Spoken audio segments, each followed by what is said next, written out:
Hey everybody, this is Todd. Welcome to the show.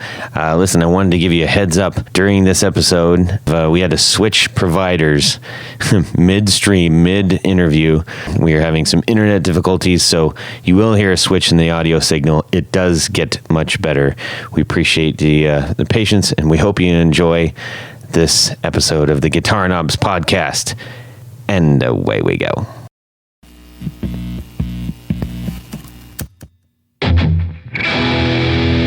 Hey, welcome to Guitar Knobs, the guitars, gear, noise, and nonsense podcast, hosted today by these knobs. Tony Dudzik, pick Guardian. Jared Brandon, Brandon One Pickups. Hey everybody, it's me, Todd Novak. Welcome to the Guitar Knobs podcast. We're thrilled to death that you are listening to our show as if you were here alongside with us, but you are not.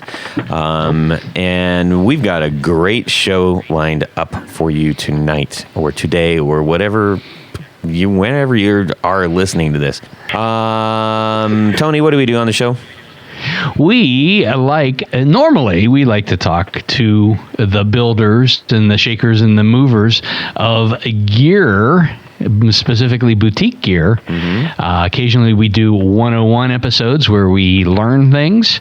And in the case of today, we're going to be talking to someone involved in the music industry. That's right. That's correct. Someone with a lot of different experience on both sides of a proverbial coin.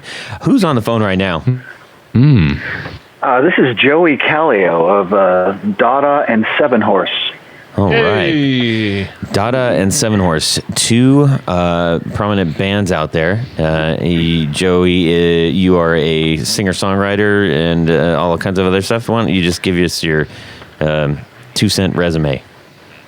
I mean, right now, yes, I will always be a singer-songwriter, but I'm really focused in on the band 7Horse right now, which means I'm more guitar playing focused rather than in Dada where I was bass playing focused as far as at least the live show goes. So I'm having a lot of fun because I got to tell you, it's fun to be a bass player, but it's much more fun being the guitar player. So yeah, there's at least two more strings. Yeah, exactly. Well, and just for a taste of, I guess, Joey called in, or we started having a conversation just about the show. He was a fan of the show, and we started talking.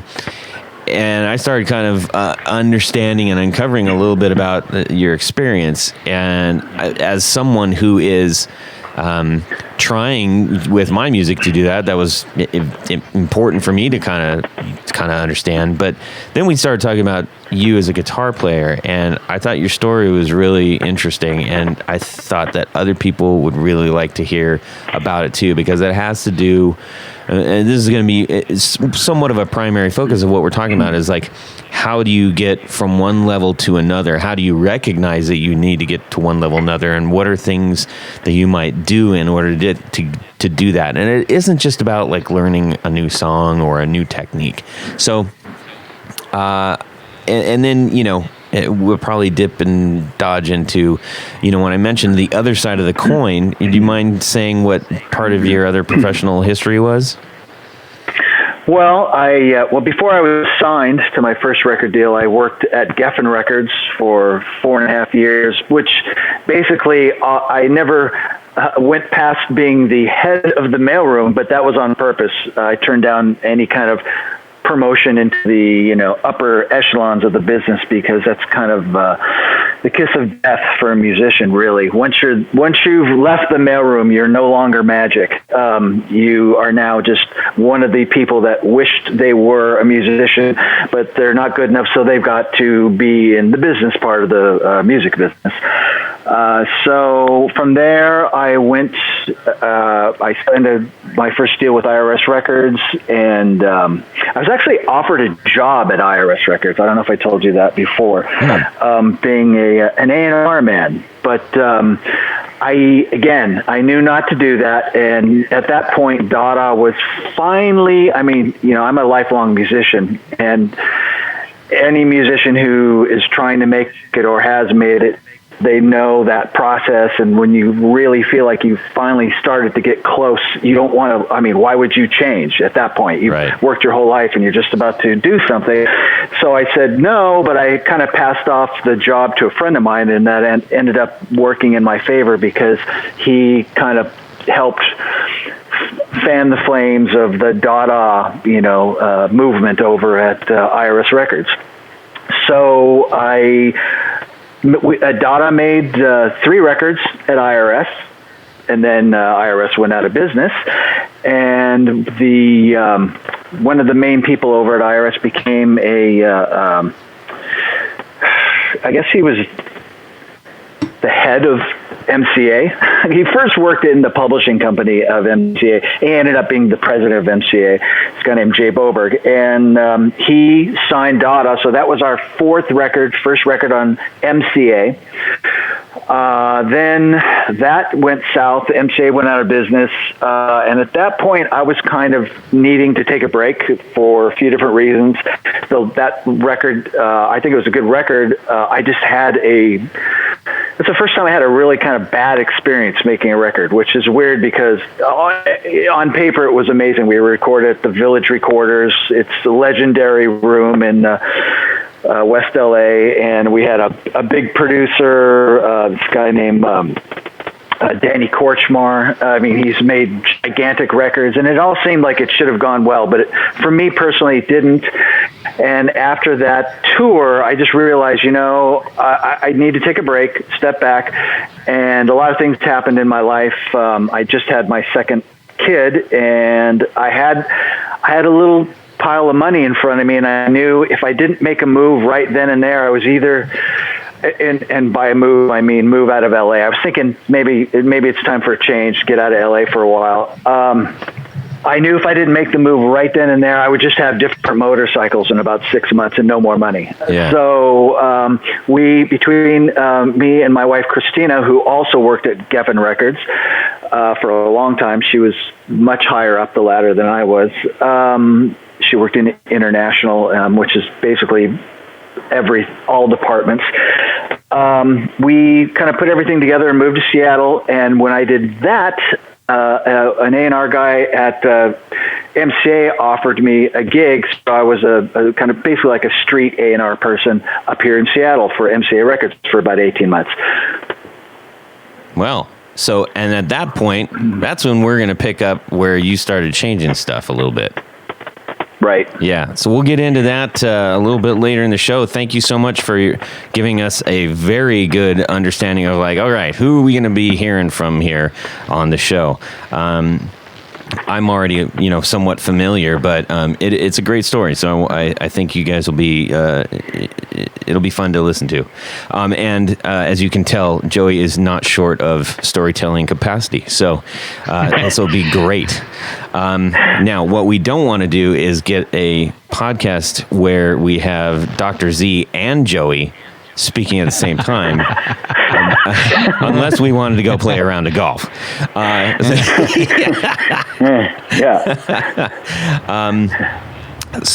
No, we love both of these guys, so we're happy to have them on the show. We've got a couple announcements we need to hit real quick, guys. We need to thank Rode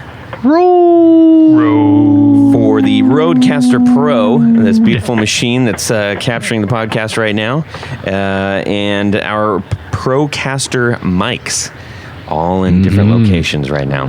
Yummy. Yes. That's right. If you are thinking about starting a podcast, or you'd like to up your own game on the road, or on your podcast, then you can do it on Up Rode. That game right now. We are very grateful for their support. And, Absolutely. Yes. Ooh, great minds think alike. Yeah, indeed. That's right, old buddy. Let's see here. So we got a little note here from the old Instagrams. We love getting notes and people sharing stuff and getting would you rathers and all kinds of cool things.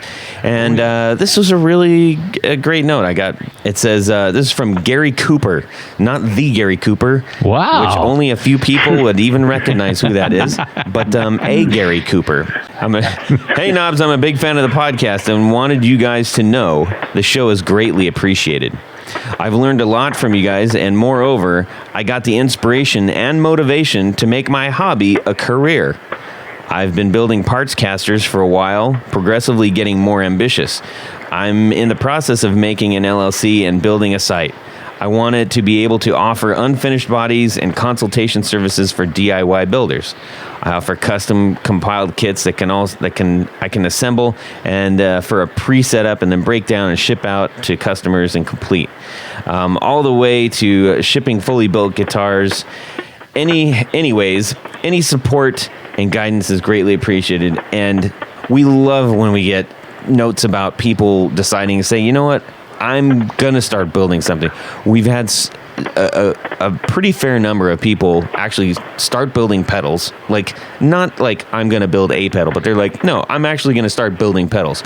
We've had a handful of guitar builders go, I'm actually going to just start building guitars, not tinker, or even I think an amp builder or two. But that made me super happy to hear that message because, in some small way, our little community is connecting with him and he's connecting back with us. And I just really appreciated That's really that nice. message. Yeah, cool. Gary also made me happy today by ordering a set of pickups for me. No kidding. A set of wide range. Oh, that's awesome. Nice. Those are good wide range pickups. If not, Gary Koopa. man, those things are outstanding.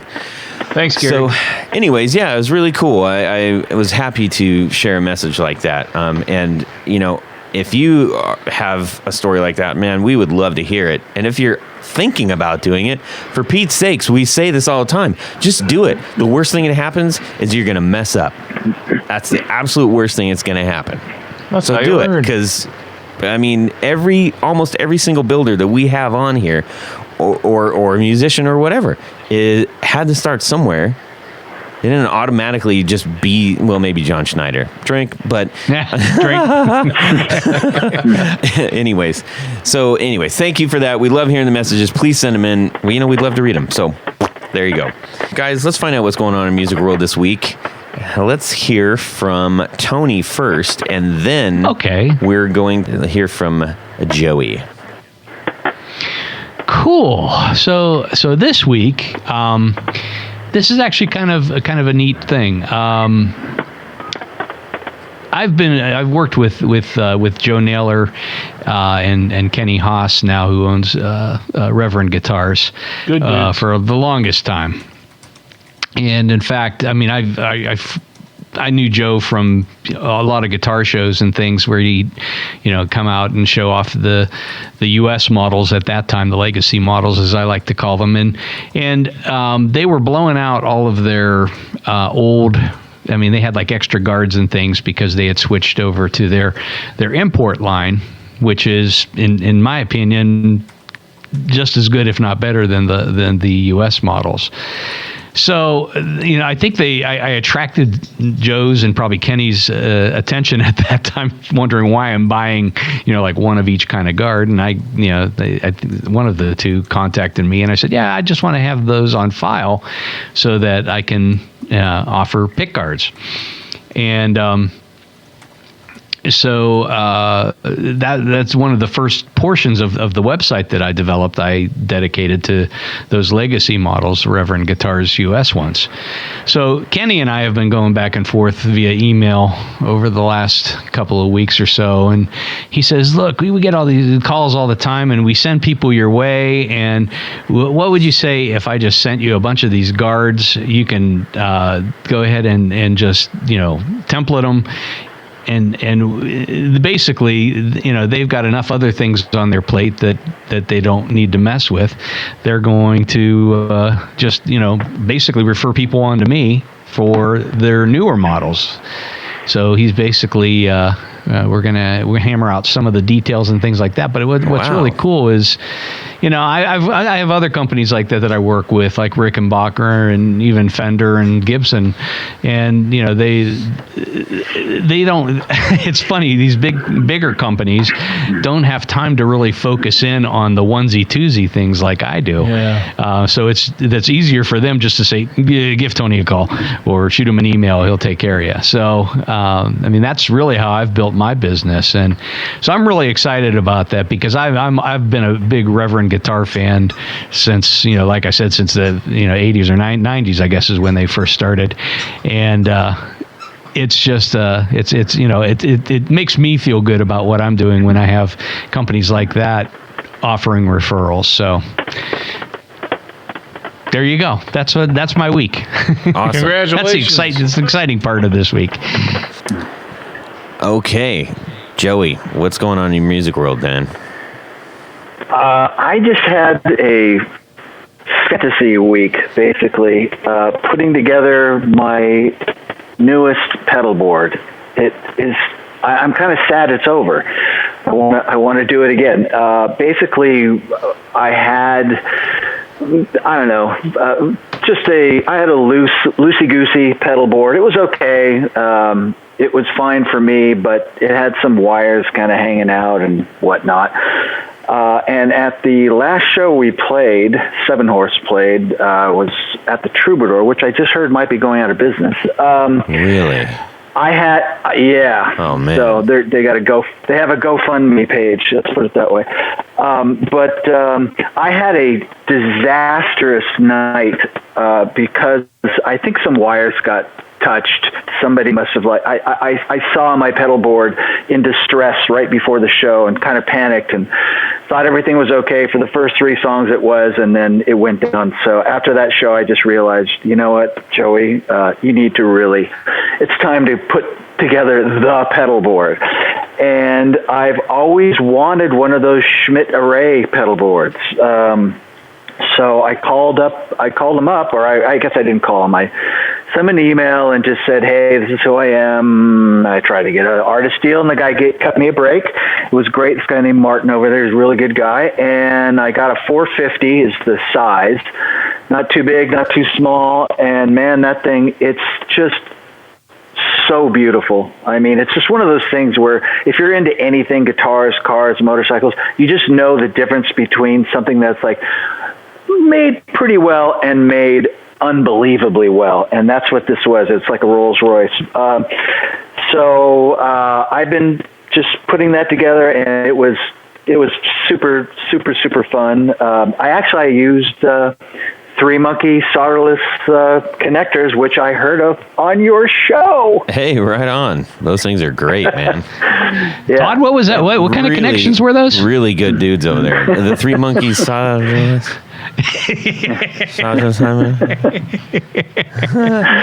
Very cool. Yeah, those Schmidt arrays are pretty nice boards, man. Yeah, I highly recommend it. It's like a Bentley with no wheels. Exactly. Yeah, so that was really fun. What color did you get? Did you get a custom color or wood or what? The bottom is black and the top is aluminum. Just, nothing. It's going to get beat up anyway. So, yeah. He actually said, look, I'll give you a deal, but you can't get a custom color. So it's like, I didn't really want one anyways. I just wanted the basic design, and man, it is so beautiful. I really like it. I hate to get so freaky about just a pedal board, but man, it is really nice. That's going to be a tough one to put the first sticker on. I have a Zoso sticker. I swear to God, and I just ordered a Rolling Stones sticker. So those are going to be my first 2 stickers on there. Oh man. Okay. Well, we'll send you some for sure, and you can put one of those, or just say yes right now. You got it. You don't have to. But yes. Cool, man. That's very fun. Very fun indeed. Yeah. And if folks aren't familiar with the Schmidt Array, you can just go to Schmidt Array. So it's not Schmidt like, I guess maybe, maybe it is. Yeah, whatever. There's a D in there. SCHMIDT Array. ARRAY.com, and your eyeballs will fall out of your head. Very cool. J-Rod, what's going on, buddy? As far as Guitar Week, I've just been practicing and trying to get my chops back from when I was much younger, because I went kind of a stretch of not playing every day and really trying to play difficult things I slowly just kind of got old, I guess, but I'm just just trying to get back in the swing, and like I said, I'm kind of creating music with my friend through the GarageBand thing, and I decided to add in a bunch of violin parts on a song my buddy did, and I had like 4 different tracks of violins, and it sounded so heavenly and full to me. And I did it on the first verse, and I did it after the first chorus, and then I did it for the last chorus, and I sent it to my buddy. I was so excited, so thrilled to have him listen to all these little violin parts. In fact, I don't even think he knew that I knew how to play violin. And then he, which he you do. didn't You're respond. actually very good at it. Thank you. I'm okay. He takes his sweet time getting back to me, and I was like, oh man, I wanted him to, you know how you feel when you're excited about something, you want someone to respond after they hear it. Yeah. But he took his time, and he's like, well, it's all right, and the violins sound great at the end of the song, and I kind of felt a little deflated, and then and I'm like, yeah, okay. And he kind of remixed the song and sent it back to me. It sounded so much better the way he mixed it. And I actually filled in a guitar solo in after the first chorus. So I forgot, the patience of recording and how you kind of got to take your time and kind of sleep on things, and give it a second listen after a while. Let things process. So that's kind of the experience I had this past week, Kind Very cool. Yeah, so I feel really good about it, and my buddy's really good at writing stuff, so Nice. it's a privilege to work with him. Excellent. All right. For myself. How about you, Todd? Oh, you bastard. I was waiting, and I was like, well, I'm not going to wait anymore. You clever, Tell us about your special guitar time. Clever man. So I have by this time you will have heard of me talk about the small sound, big sound pedal that I don't know that I collaborated. Collaborate is a pretty strong word. He just took a whim and made something out of it. So Brian over at Small Sound, Big Sound put together a pedal, and it is the Mini, and also called AKA the Levi Lovin'. And that pedal is amazing. It sounds so good. I can't even stand it. It's an overdrive with basically a bias on it, so you can essentially, almost like on a fuzz pedal, like it's the bias of a fuzz, except it's on an overdrive. So it's got this just fantastic sound. And right out of the box, it's like you plug it in, you're like, holy flippin' guitar arena. But I said, well, I can't just leave it like that. So I was looking for a little extra something. And I started plugging things into it, and like, well, maybe it sounds good into this, and I'll plug this into that. And something that I wasn't expecting to plug into after the overdrive, unless I'm just a doofus and don't understand things, which is entirely possible. But I grabbed... Was it a Mutron? No. Great pedal they make there, but no. It was the Greer Moonshot, which is essentially his version of a treble booster, and it's like... Nice. Man, it's just that, like, extra... And I went to bed and my ears were ringing last night, like hours after, because I was just loving it. I just cranked. Did you have your blood pressure checked? I know, right? I started slurring my speech and all that stuff. No, it was great fun. And I told everybody, I said, I'm gonna make some noise, and they slammed the door to the basement, and I had my way with that those two pedals My on a wife guitar. does the same thing. It's never just a nice close. It's a slam. Wow. You know? Yeah. It's always a ding slam. Yeah. So, anyways, that was great fun. So, if you own Nice. a Small Sound Big Sound Mini or original FUCK overdrive, which is essentially what the Mini is, just in a smaller box, maybe try that. If you got a treble booster or range master or something laying around, like put it in after that and see what happens. Kind of cool. And for the I guess for what it's worth, I had it leaning on the mid side of things, not the treble side of things, and it made it really sweet sounding. So Nice. That's that. And this is this. 1, 2, 1, 2, 3. 4 on the floor. Joie Calio, give us your 4 on the floor. All right, here's what I'm going to do. I'm actually going to tell you what I have, but what in replacement of that, my fantasy pedal, because we all are sitting around with nothing to do, locked into our houses right now. So I think about pedals that I can't afford. So right now, first pedal, my normal pedal would be the Exotic EP booster, because it just makes everything sound better. It's easy. It's small. It's not very expensive, actually. That's just a $89 super functional every day of the week. Super functional pedal. But that's in the real world. In the new fantasy world, that is gone and is now replaced with a Klon Gold Horsey Open Tail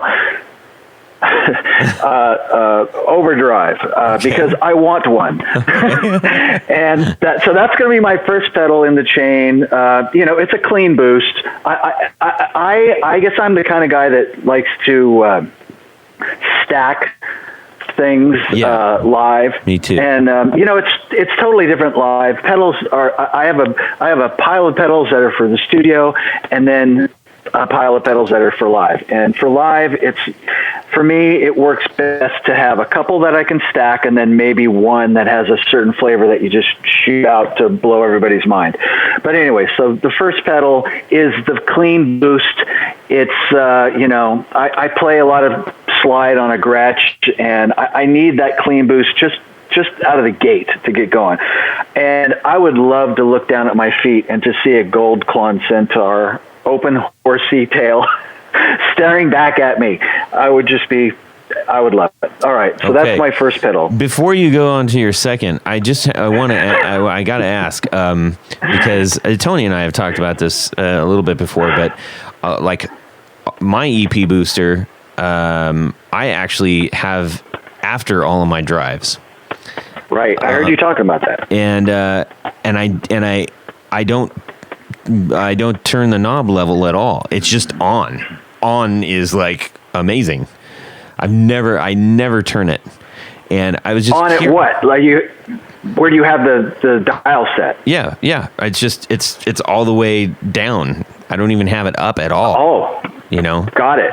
Well, I guess that's not true. Like just a touch, but like 9 o'clock. No, that's a dirty, filthy lie, Todd. Like 7, like at 7 o'clock, and it starts at 6:36. But I'm just curious. Like, do you actually, have the knob? Where do you typically have the knob? Because that's kind of a set it and forget it kind of thing. It is, but I do move it around, and I'll tell you why. It sounds great at noon, for starters, plus minus noon to start the show. But I do play, I play kind of a wide variety of guitars, Todd. And one of the things I do play are national guitars. So I love that. All the way, just like you're talking about, all the way to the counterclockwise. Mm-hmm. So, if I'm playing a national, that's perfect. But if I'm trying to get a little love, then I'm going at least midway. And if I'm reaching for the moon, I might just shoot it all the way over to whatever that is, full blown. But yeah, that thing is pretty versatile. Actually, it really is. It sounds amazing. And then for those who've never even cracked the case on those, there's dip switches on the inside, folks. If you don't know that, Yep. you might want to mess around with it because it's pretty fun.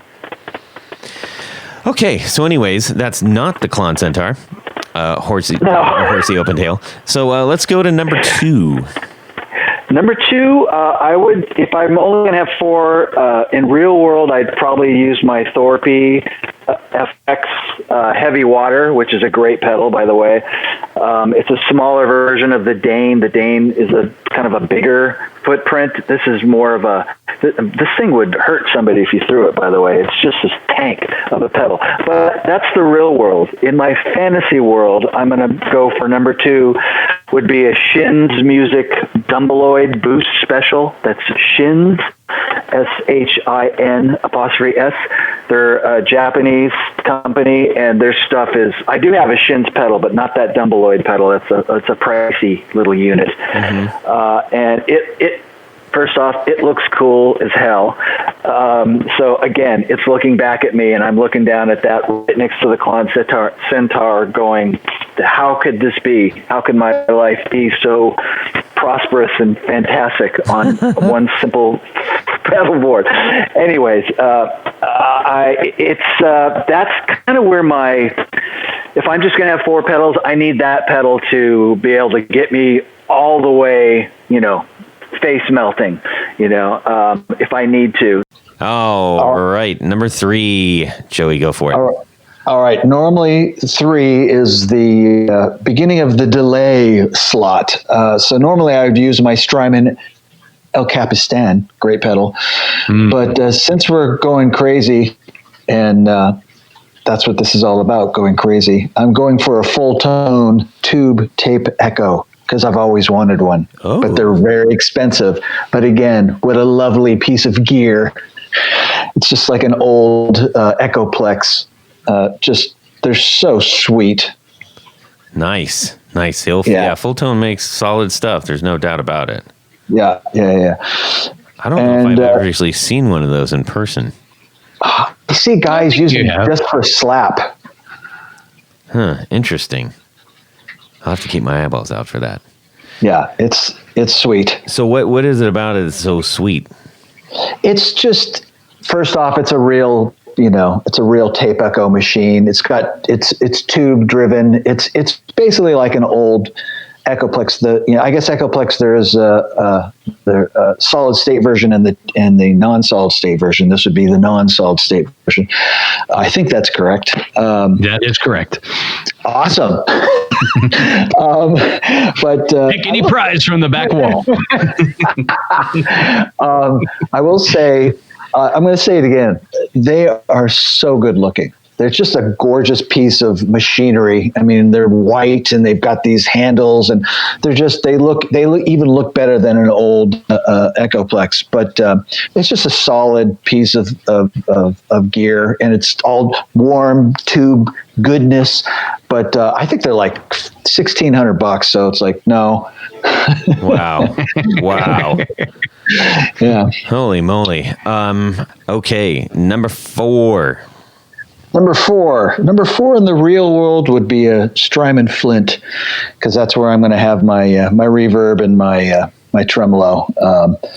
That's a great pedal, by the way. I really shouldn't kick it off, but since this is I can today. I'm going to try out one of these Eventide H9 Maxes. I've never even touched one of those, but they look cool. They look like that would be a good pedal to have. If you're only going to have 4, why not have one pedal that can do a bunch of different stuff? So I'd go for that to get some wobble and some reverb. Nice. Okay. Perfect. And if you checked out, like, what does that offer you that you might not be able to get with the Flint? Well, the Flint, it's pretty much Flint's pretty good. It has a good tremolo and a good reverb, but I'm pretty sure the Eventide has some other options. Like, I never really use this, but I think it has like flange and phase and stuff like that, and just different combinations. I'm guessing. I could be wrong. But I just thought that would be a good idea. If I'm only going to have 4 pedals, one should be able to do a bunch of stuff. So yeah, I'd stick that on the end and have a fun time. Nice. Well, yeah, the old Strymon Flints made it quite a few times on the 4 on the Floor. So that's a nice alternative. I like that. Why not? Right? Why not? Cool. All right. That is a good 4 on the Floor. Thank you so much for providing that for us.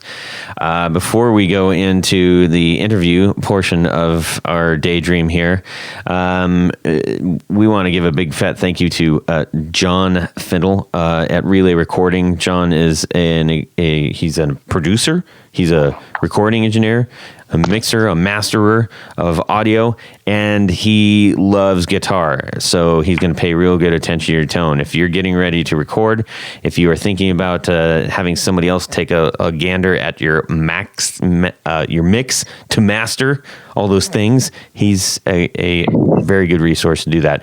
JohnFintel.com, JohnFintel.com, and Relay Recording here in Columbus, Ohio. I think you forgot something. Who did I forget? I think you forgot to say that he's an all-around nice guy. He is an all-around nice guy, doggone it. He's taking good care of us, letting us hang our hat at the old recording studio. I mean, not right now during all this, but anyways. So check him out. Let's get on to our interview. We've got Joie Calio from 7Horse and Dada fame, and an extensive career in the music industry on both sides of the fence as a musician and in the industry. So, as mentioned in the setup for this whole beautiful debacle, we were talking about how he got started in music and basically was hipping hopping on both sides of the fence with the record studios and stuff, and decided to had to get away. As I also mentioned, we had a phone call in which we were just talking, just shooting the breeze and stuff, and he started telling me about this really interesting story, and I said, I think our listeners could really relate to this, so that's what we're going to kind of talk about right now. It's a little bit of a departure from like, hey, how'd you start building pedals, but it's equally important. So with that, Joey, I know you can spin a tale, so take it away.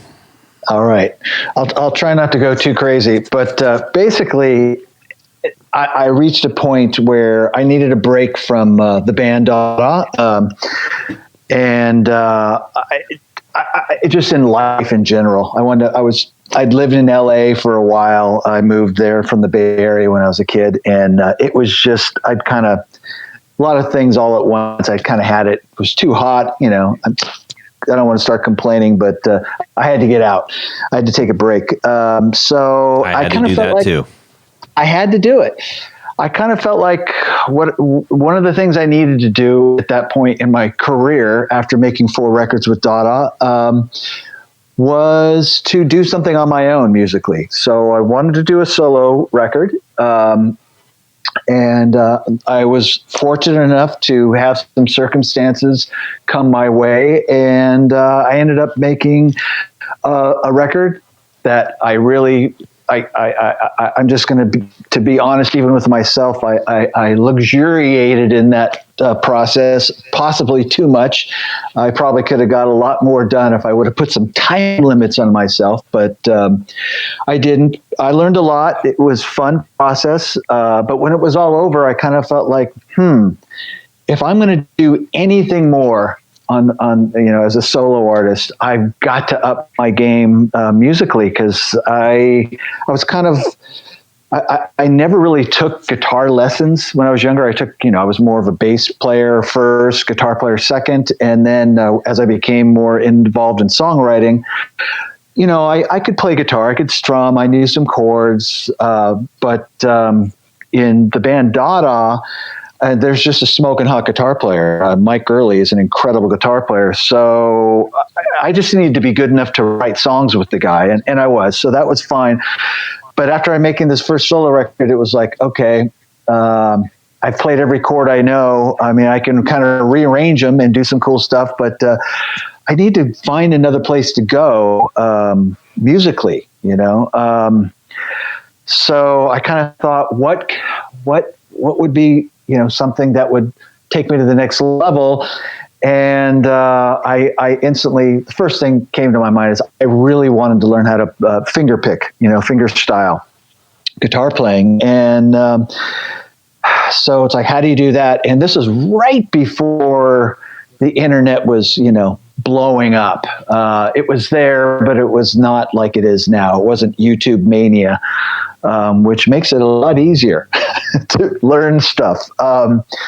So at this point, I started kind of finding places to buy DVDs, right? And I landed on this company called, what were they called? Homespun.com, I believe. And I just started buying different fingerstyle CDs, and I got this one by a guy named Happy Traum, and another one by this guy Pete Huttlinger or Huttlinger. I'm not sure how you pronounce that, but they were both kind of, it was all real specific about how to, pick out the notes and the chords, and just all of a sudden.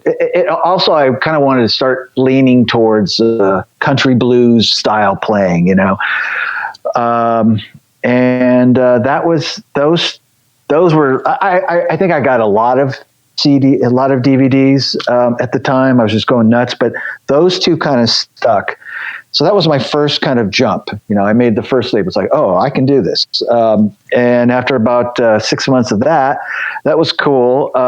But then the next thing I really, really wanted to learn how to play slide guitar, because I was kind of going through a heavy blues thing in my songwriting kind of space. One of the records I was really listening to heavily was Led Zeppelin 3, and just that whole way Jimmy Page was playing guitar on that was kind of where I was at. So I had to, I went back to my same place, and I bought a couple of different slide DVDs, actually probably more than a couple. But there was one by a guy named Bob Brosman that blew my mind. That just kind of changed everything. And it's like a 3 DVD set. And it was just, that got me going. It took forever, though, to really kind of get one note to sound good. But once I did, I was much happier. And so that was kind of, those two things combined got me to a place where I really did start, I was able to start writing in this kind of country blues / just nasty blues style. Would you call yourself an inherently blues player before that? Not really. Dada's kind of a power pop, rock band. And when right before 7Horse started, me and Phil Levitt, who is the drummer in Dada, so it was kind of this interesting scenario. Dada is a band. It's got 2 lead singers. I'm one of the 2. It's got 2 main songwriters. I'm one of those 2. And then Phil was in the back. Phil is this fantastic drummer. I mean, he's mind-blowing. He's an excellent drummer. So you guys are like, yes, then. No. Who wears the cape? It's funny. Dada fans, for some reason, love, yes, we get really? Dada gets a lot. Yeah, Dada, we get a lot of Yes fans and a lot of Rush fans, which to me it's like, oh, okay, you like Dada because there's 3 guys. But it's a lot of crosstalk in those fandoms. That was totally random pluck, by the way. Oh yeah, but no, we sounded nothing like Yes though. But I when I was a kid, I loved Yes. Anyways, so basically what had happened was the band Dada kind of slowed down. We got back together after a little hiatus, right? I had made 2 solo records, and then I just started making a third one after I learned how to play slide and all the finger picking stuff, and I played it for Phil. And me and him had talked about maybe doing a side project at some point. And he listened to it and he goes, well, if we could do a record like that sounds more like that would be great. And that third record was more kind of a swampy blues kind of thing. So I just started, again, ripping off, as much off of Led Zeppelin 3 as I possibly could. Mm-hmm. And it kind of went in that direction. It was a good place for us to start. So 7Horse was basically kind of started in the blues. We wanted to be really simple, because Dada was very, it kind of got too complex, at some points, which is cool. It's a cool way to go. We wanted to do whatever Dada did. We needed to do the opposite, because we both kind of needed a break. And so that's, the blues, man. We started just listening to real, like, old stuff, and it was very influential. And then we started throwing riffs around, and that's how the 7Horse thing started. And the first song we recorded was a song called Meth Lab Zoso Sticker, which got in the movie Wolf of Wall Street, and that was that started the whole thing rolling. Now, okay, so from somebody who doesn't play like hardcore old style blues, and someone who doesn't finger pick and doesn't do slide, to then all of a sudden go, I'm going to make a record based on old blues, finger picking, and slide. I mean, aside from the sort of like, wait, what kind of dope kind of thing there, I imagine that has to be a very difficult thing to go from, hey, I've made several records from playing music. I know how to play guitar. I know how to play bass. I know the way that I do that. I feel very comfortable doing that. I can write songs around that. But how do you get over that mental hump of not being able to do something well yet at the stage that you're at? Because when you first start doing that, I can't imagine that went especially well. It's not easy. It's not easy. It really isn't. I just had this, look, this goes back to the very beginning for me. This all started when I was 5 years old, basically. My first love was just music. There was music all around my house. One of my babysitters was dating a drummer, sat behind that drum set, and that was it. I needed to have a drum set, started pounding on everything. So I got a drum set when I was like 7. I think they took it away by the time I was 8 because they got tired of hearing it. But that was it. Once you kind of get that bug, and you are that involved in it, it stays with you. Or at least for me, it did. And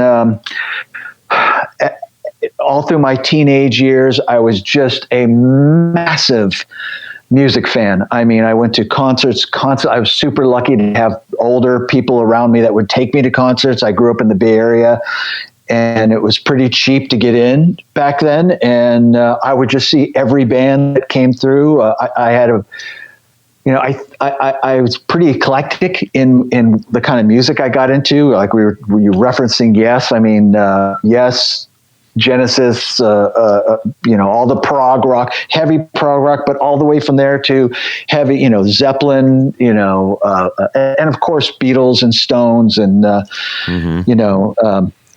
all those kinds of bands, just what people now call classic rock. I mean, just all that kind of stuff. But I think it's just passion, right? And so once you have that passion, you can, so you have to figure out what you're going to do as a musician when you get a little older. It's like, well, let's start a band, and what are we going to do? What are we going to sound like? And say that band kind of gets going in a direction. Well, then now you're funneling, your kind of creative input into this one style, shall we say. But it doesn't mean you don't like all those other styles, though. And so I think what happened is it just kind of, the other styles kind of came back, and the passion came back, and it was like, I've got to learn how to do that. So it was like that. Music for me, it's a very serious thing. And it's funny, I was at a party once, and I'd been working at Geffen Records, and it was right at the beginning of Dada, and I kind of was into it was the 90s. I was kind of hip to all the scene, and there was a station in LA called K-Rock, and that seemed to be the coolest thing in the world, blah, blah, blah. And one day, a guy named Stan Ridgway, I don't know if you know who he is. He was in a band called Walla Booty. You know Stan Ridgway? Oh, yeah. Oh, yes. Mexican radio. He is a great guy. We were at I was at a party, and I ended up being managed by the same manager at one point. And so we played some gigs together. And then also I worked at Geffen Records when his solo record came out, so we talked then. But at this party, I don't know, I think someone was playing Hole, the band Hole or something like that. And he's all, you like this? And I'm all, yeah, I think it's pretty good. So really? Okay, cool. It's like, I don't know. It just doesn't seem like anything I'd take to my grave, he says to me. And I'm all like, I guess that it just kind of got my attention. It's like, well, what do you mean? He's all, I'm going to be taking Howlin' Wolf to my grave, not Hole. And it just, I never forgot that moment.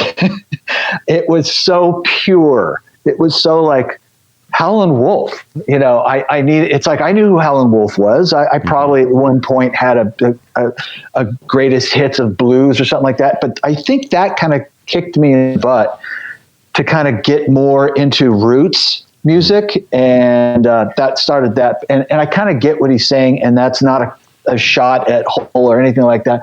I love a lot of different kinds of music. But I kind of, that whole attitude is what 7Horse became. It's like, let's kind of get back to that, like, what are you going to take to your grave kind of moment.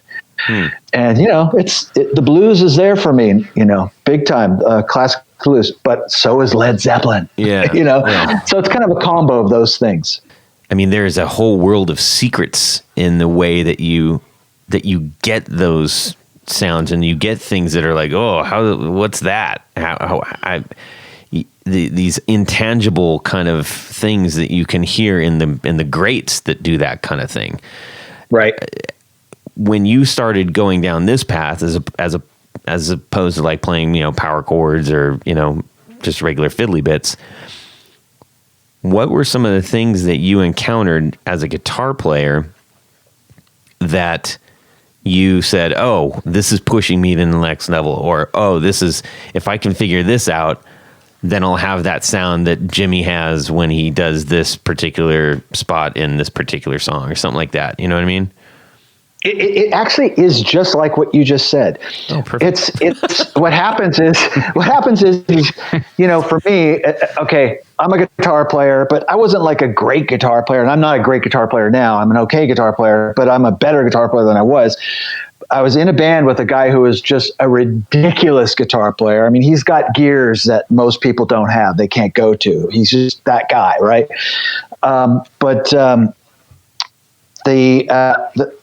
Once I started learning how to play, all of a sudden you get that double stop that sounds like a certain song a certain sound you hear on all these great songs. And it's like, oh my God, it's just that.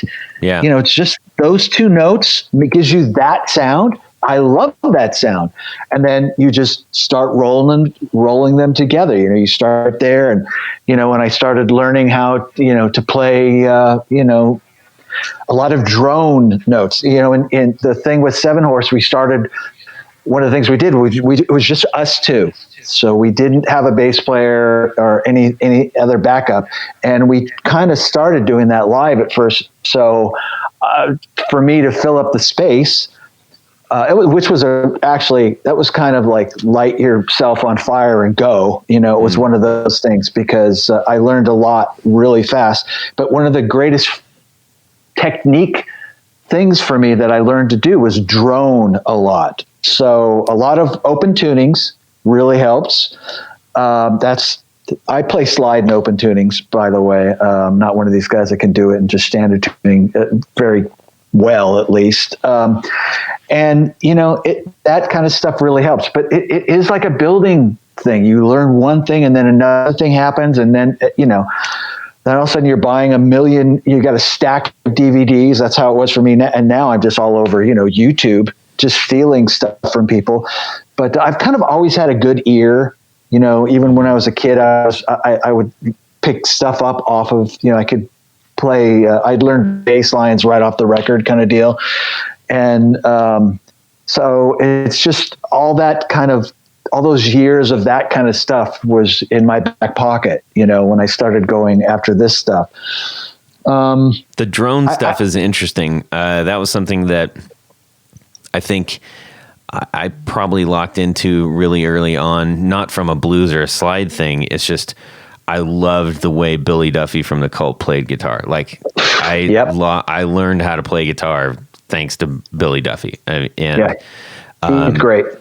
And so that was, you just said something important, which to me, which struck, which is filling the room. Because if you're playing certain parts on a guitar, sometimes it just sounds alone to me, And as soon as I started listening to him and then playing it myself, I was like, I love this, because it feels like there's more of me in here, which is great. Why not? Does anybody have a problem with this? Yeah. So if somebody is, okay, give me two things here. I want to know, like, if somebody is approaching you saying, hey, I'm trying to figure out, like, I'm kind of stuck. What advice might you give them to get unstuck? First couple steps to get unstuck. And then I'll hit you with the second one after that. Right. That's a good question. And it really, you have to let go. Okay. I mean, I'm going to kind of switch it up a little bit, because I think this is relevant to that. I talk to a lot of people about songwriting, which is something I realized at one point right before Dada. It was like, why am I not getting signed? Why are all my friends who are the same age, they're getting signed? I've been in LA for a few years now. The bands they all sound good. They all look good. We all have cool, looking haircuts. Why aren't we getting signed? And it came down to one specific thing, and that was songwriting. So I stopped trying to just get a band together, and I started really focusing on songwriting. That put me in a place where the more I did it, the better I got, which is just like anything else. It really is, you do have to practice. You do have to kind of assert yourself and push yourself a little bit.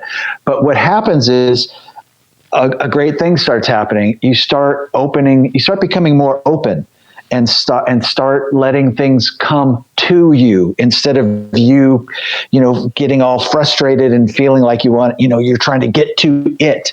You don't need to get to it. You can let it come to you.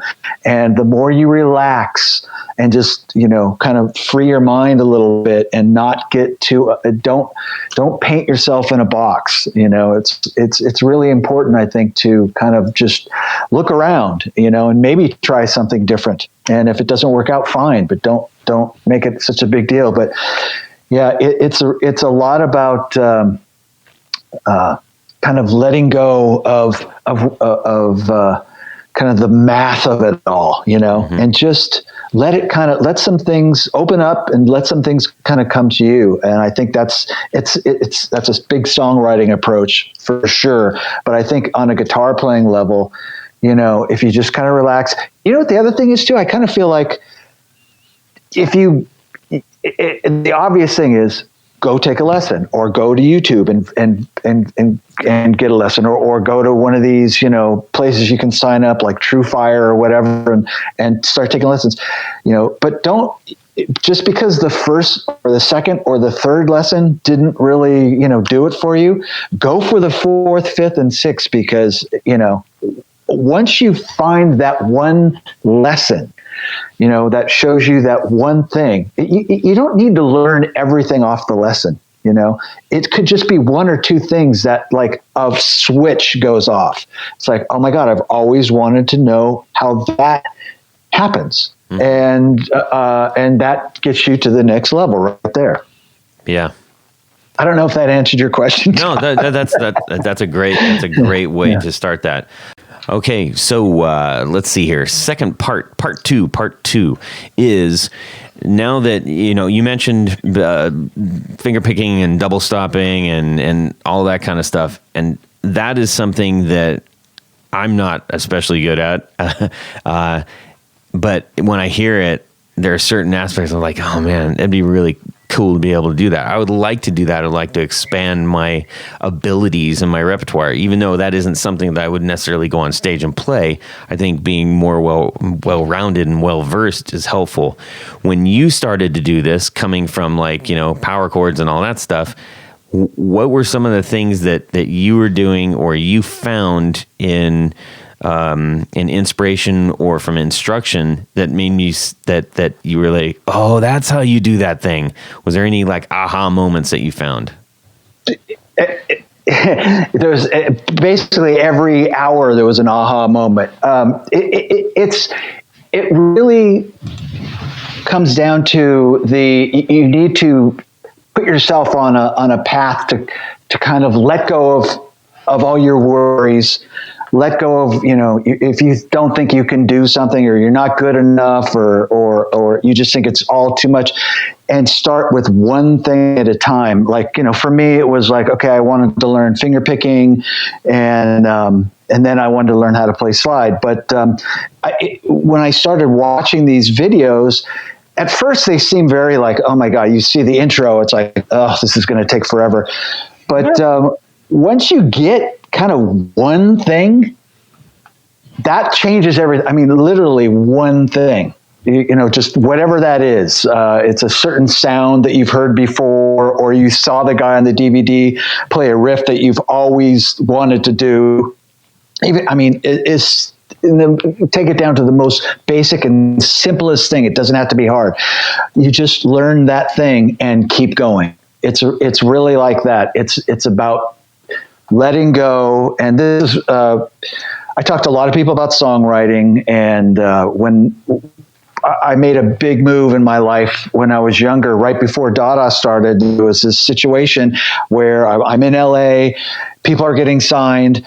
They're all, we're all hanging out together, but all my friends are getting signed, and then my band's not getting signed. What's going on? And I had to the honest truth, I had to face it, was the songs aren't good enough. I need to become a better songwriter. So instead of just starting a band and learning cover songs or learning songs that, whatever, one song that we all wrote together that day, I decided to me and my partner at the time, Mike Gurley, we decided just spend time learning how to write. And we did that for a long time. And the more, just like guitar playing, the more you do it, the more you can kind of like, you get some freedom going, right? And then the more freedom you get, the more you can let go. You get yourself out of this box. And you were talking about getting stuck. I think in songwriting, it's the same thing.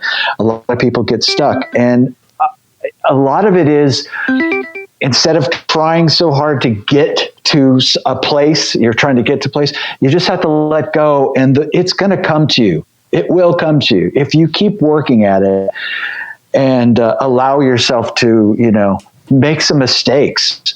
None of that really matters. You just have to put your passion right in your heart and just keep moving forward. And, you learn how to do that one. I mean, I swear to God, when I learned how to just do a real simple double stop blues sound that you hear every day on everybody's record, every guitar player makes that move. I mean, that day I figured that out. It was like, oh my God, that's it. And you just start adding them, it's like you just add it to your box. I remember hearing an interview. Actually, I think I was watching an interview, if I want to be very correct. I was watching an interview with Josh Homme of Queens of the Stone Age, one of my favorites. And he was talking about, like, they've got a specific sound, and it's hard to put your finger on what that sound is. And he said he shared one tiny little thing, and I was like, dang, man, the Colonel just showed the recipe of spices right there. And what it was, to that point, it was to me, that was an aha thing. And it made me think about my own playing. And well, what if I do what he's doing, but how do I think about things differently? And he says, almost everybody, when they bend a note, they take it from the fretted position and they bend it up into a high. So like, and he goes, He goes, I like to take it like this. And he starts with it bent up. He drops it down and goes, oh. And I was like, that's the sound of Queens of the Stone Age. Oh, my God. And it was just that simple thing. And I couldn't believe it. I was like, how does not everybody do this? So anyways, that was a real kind of magic thing. So like, I like the idea of like paying attention to songs and sounds that you're hearing, and then digging into like, well, what is that thing? You know, that I think that's something you were alluding to, of like trying to figure out that, like, I can hear that, I don't know how to do it, and just being tenacious and finding it. I mean, nowadays you just go on the internet and watch the guy do it. Yeah. You know, watch the guy actually do it, and you can kind of, you know, between that and then, you know, maybe you can get a lesson on. I'm sure you can. I mean, there's a million people on YouTube showing you how to play guitar. Not always playing it right. Yeah. By the way, that's a whole nother story. But if you'll figure it out. Even those guys might show you one thing right, even if they show you two things wrong. Mm-hmm.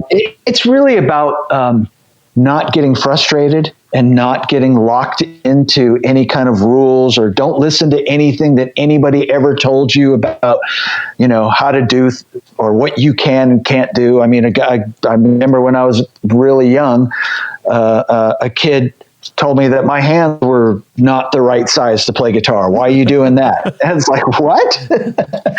You know? Yeah. So, I mean, by you know, laws it's of all physics, Jared shouldn't be able to play a guitar. I mean, man's huge. You've got huge hands. But I think it's important to let go and let things come to you. You know, just allow yourself the possibilities. You know, just keep working, and things will come to you. You will get better, but you do have to kind of put in the time. You know, don't just keep doing that same scale over and over and over. Stop doing the scale. You know, go and get a lesson. You know, and try a couple different lessons, because it might be the 8th or 9th one that really hits you over the head. It's like, wow, okay, that's it. Or intentionally try to. This is going to sound stupid. I hate the fact that I'm even saying this.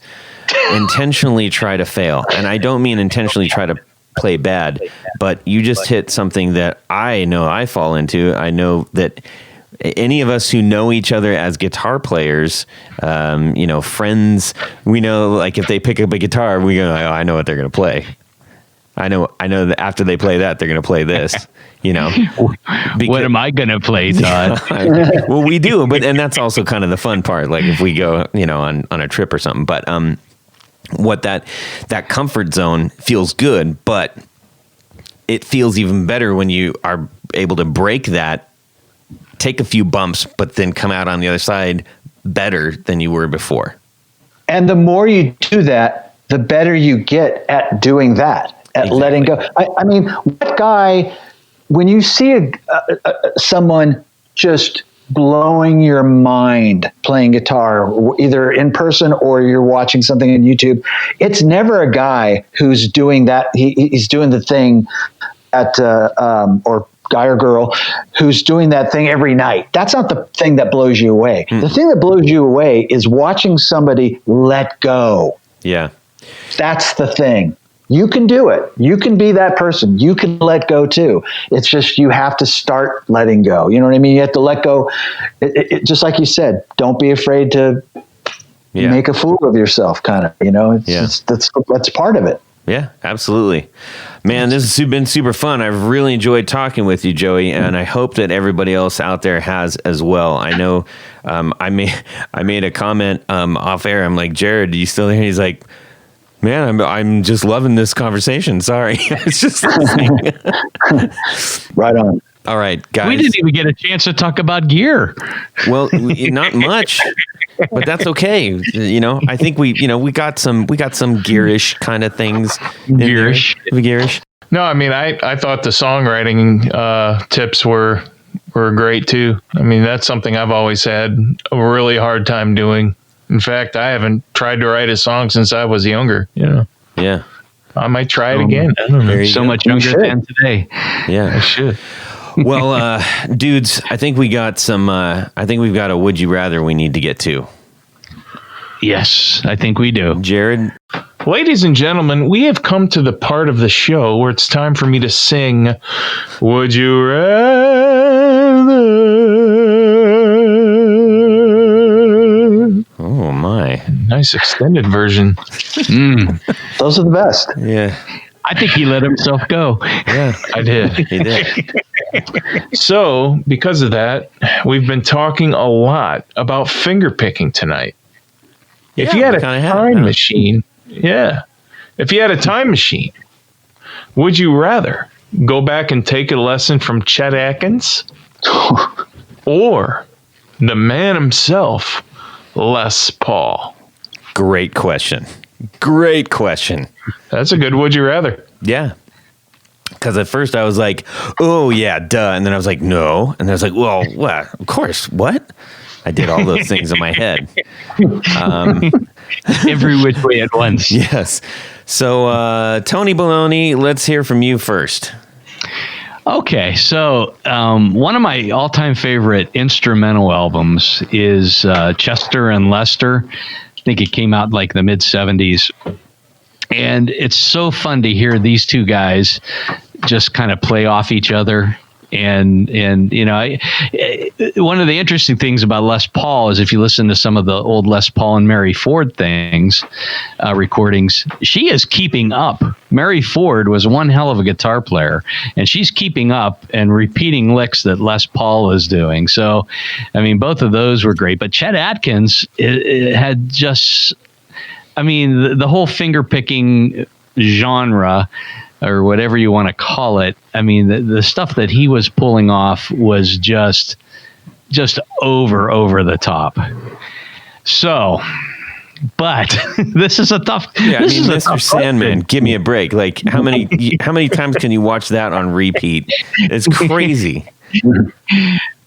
This, I mean, both of these guys were legends. I mean, I if I had my choice, I'd take a lesson from both of them, but I know that's not an option in this question. So I think what I'm going to do is go back. I'm going to do the Chet Atkins lesson, because I just, in terms of that style of playing, I don't know of anybody The better. king. Yeah. That's what I'm doing. Okay. All right. Jared. Yeah, it's really tough. And the thing that is running through my mind is, which one is going to be the better teacher? You know, talent. Good point. Yeah, I'm not going to worry about who's better. I want to know who's going to be able to teach me better. So I guess I'm just going to roll the dice and just, heck, I don't know. I'll just go with Les Paul. See if he could do it. Okay. All right. This is a very calculated way to do that. Joey? I thought I had it all figured out until Jared just said that. I mean, to me, it's like Chet Atkins is the guy. Chet Atkins is the guy that has the, he's the only person that you can be certified, by Chet Atkins. There's no certified by Les Paul. But then I started thinking about it. I was like, yeah, but Chet Atkins, that guy, he seems like he would like smack you with a ruler, if you did something wrong. That's kind of the vibe I get. And, I don't know. He's like almost too good. Yeah. Obviously, I don't know either one of these people, or, didn't know them when they were around. But, it would be kind of cool to say you took a lesson from Les Paul, just because everyone knows that name and knows what it is. But I don't know. I think I'd have to just go with Chet, just because he is the guy. He's the certified master. Yeah. Yeah, he is. I'm going with, now it's interesting because we took different approaches on like logic, which is always, the fun thing to do here. And my logic was, I'm kind of an unorthodox or broke guitar player. Like I've listed all the things I don't know how to do before. I've talked about how I'm hack, the whole thing. And Les Paul was also like, he had to figure out how to do things differently because he was his Got in a car accident. He had to busted up arms and stuff. So it's like he was probably coming at it from a slightly more unorthodox position, and I could probably. It might be easier to learn that way rather than this is the right way to do it. Because I totally understand that vibe for like, if you listen to someone who does it so perfectly, it's like almost unachievable. Like I can't learn that, but I could probably learn how to do it from a guy who also kind of maybe probably taught himself, So I'm going to go Les Paul. Can we break your fingers up and have your hands set in the C position? You got to get in a 1950s Chevy and run into a tree. Yeah, that almost happened when I tried to take one of Jared's French fries. But that's right. Anyhow, sweet potato fry. Yeah, we're going to motor on over and say a big fat thank you to a bunch of people. And Tony, before you launch into this, I just wanted to point out that I wanted to say a great big thanks to Carlos Mancha. He has supported us for a long time, and we greatly appreciate it. And we were lucky enough to meet up with him a couple times, and he's a fine fella. He's a fine fella, and he's departing the patronage for maybe he'll be back later, but we really appreciated his support and his friendship through the last couple of years. So thank you, Carlos. Much obliged, my friend. Tony Baloney, hit it. Okay. So at this point of the show, there's a special group of people that we like to thank. That's right. We call them executive producers. Why? Because they're producers who are executives. And they're exclusive. That's why. So Joey's probably wondering, first of all, why did I mess with this podcast? And secondly, who are executive producers and how can I become one? Tell me. There it is. Go over to patreon.com/the guitar knobs. You'll find a couple different levels in which you can become a patron of this very podcast. That's right. And each level has its own bevy of fun prize packages, including things like barefoot buttons and T-shirts and stickers and oh gosh, what else? Keychains. I forgot about that. I always forget the keychains. Sure. All the stuff. Yes. But the executive producer level, you get all that great stuff. And you get the nice warm feeling in the cockles of your heart of supporting the guitar knobs. That's right. But there's one more thing. Jared, what is that? You get to have your name read on the thing. Your name read on the thing. And that's what I'm going to do right now. So we'd like to thank our executive producers. Let's start with Tom Barazin, Martin Cliff, John Daly, Chris Carney, Darren Gregory, Doug Christ, Michael Van Zant, Ken Sayers, Brian Robison, Michael Senchuk, Stefan Lamb, Johnny Knowles, Anthony Lanthrop, John Englund, Tyler Bray, Brad Partridge, Chris Heidel, John Esterly, Tim Novak, Doug Gann, Justin Jones, Brett Alexander, James White, Matt Hart, James Pennington, Adam Johnson, Mark Garten, and Steve Keys. Right on. Oh, no. Don't jump in there. Do not jump in there because there is another level, a part of the executive producers we like to call our grand poobahs. In the penthouse suite. Yes, they get top billing and they get a fez to wear. I mean, what more can you ask for out of life than to have a nice, comfortable guitar knobs fez? And other things. So a big old tip of the fez to our other fez-wearing brethren. Our grand poobahs, Mr. Jonathan Jerusik, Corey Nigro, David Kaminga, Cody Lane, Cody Foster, Sean S. Yes. And Tommy Manasco. Thank you, each and every one of you. And if I didn't read off your name, and you belong in the wonderful groups of patrons that we have on Patreon, I thank you too. Yes, we Sure, do. I can. At all levels. We greatly appreciate you. Absolutely. All right.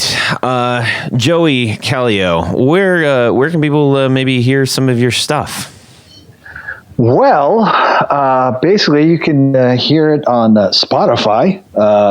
Has pretty much everything. I think there's one Dada record that's not on there, but all the 7Horse stuff is up there. 7Horse actually has a new song coming out soon.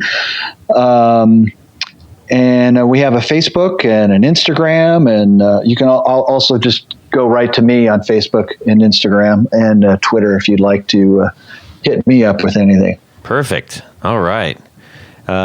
Tony? Yeah.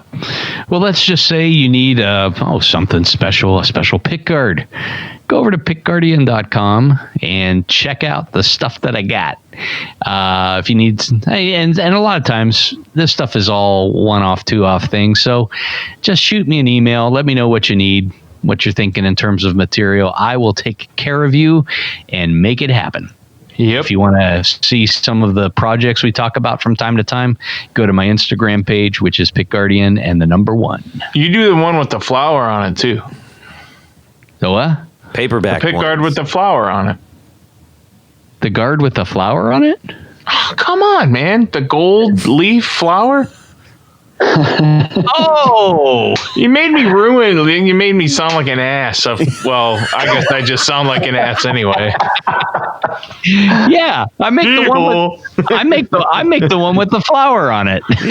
We knew what you were saying. You do. You make the gold leaflet thing. That's You know what I'm right. talking Yeah, yes, that would be the LP 295, which is Todd's gonna have so much gag reel. Yeah. He's not gonna know. He's gonna have it for a year, man. He's not gonna know what to do with it. I know. I do that one too. Yeah. Okay. Well, good there? Sorry about that. I'm sorry. It's okay. Okay. Tony? Yes. Yeah. All right. So we're good there, yeah? You want to, Yeah. I don't know. I think we're good. The Okay. flower on it. Okay. All right. So just say your website and Instagram real quick for me. Didn't I do that already? I can't remember. Yeah, I did Pickguardian 1 and Pickguardian and the number 1. Okay. Yeah. All right. Sounds good. Yeah. Jared? Well, if you need pickups, new pickups that look old or whatever, What about pickups that look old? those two, man. I do rewinds and all sorts of stuff. If you're looking for something weird or have a shell of a pickup and the pickup doesn't work inside and you need a new thing, I'll build you up a new one. I do all sorts of pickup kind of stuff. So Can you do flowers on pickups? I can do flowers on pickups. Wow. All right. Sweet. That's amazing. Can you do pickups on flowers? No, but go to BrandonWildPickups.com and check me out on Instagram, Brandon Wild Pickups. Right now, I am picking black paint off an original set of 1959 PAFs. Ooh. Double white. Wow. Yep. Wow. Whoa. Those are expensive. That's fun. Yeah, $20,000 for a set. What? What? It's stupid. Are you kidding? 10 to 20,000 a set of 59s. Yep. Double Nice. white. They have That's to be incredible. double cream. That's incredible. It's nuts. Well, you can send me an email. How about you, Todd? Thanks, Tony. Send me an email, Todd at theguitarknobs.com. You can also DM me on Instagram and tell us all of your hopes and dreams and things that you are excited about in the guitar world. We would love to get some new Would You Rathers. Our stock is starting to run a little bit low. Well, of course, I haven't asked in a while, so how about now? Go ahead and do that. And when you go over to Instagram, hit follow for Pete's sakes, because we're constantly updating the content. And I hope it's pretty good. I think it's pretty good. Joey, thank you so much for joining us. We really appreciated having you on the show and hearing something a little bit different today. Right on, man. Thanks for having me. You bet. By the way, I want a pick guard and a pickup, so I'm ready to go. Oh, Awesome. man. Okay. I'm your guy. We will. All right. Just not with the flower. Yeah. All right, everybody. Have a great guitar week and subscribe. Yeah. James Page, you funny boy. We're in the past now when people are listening. What? Wow. You're dumb. All I'm getting is it literally sounds like we're in a mine shaft. Hello. Hey, I get the echo too. I'm gonna say that again because I can't talk. Lay back. Yeah, this won't hurt a bit. And then we've got roll. Monsieur Baloney. Hello. Todd, be quiet. Man,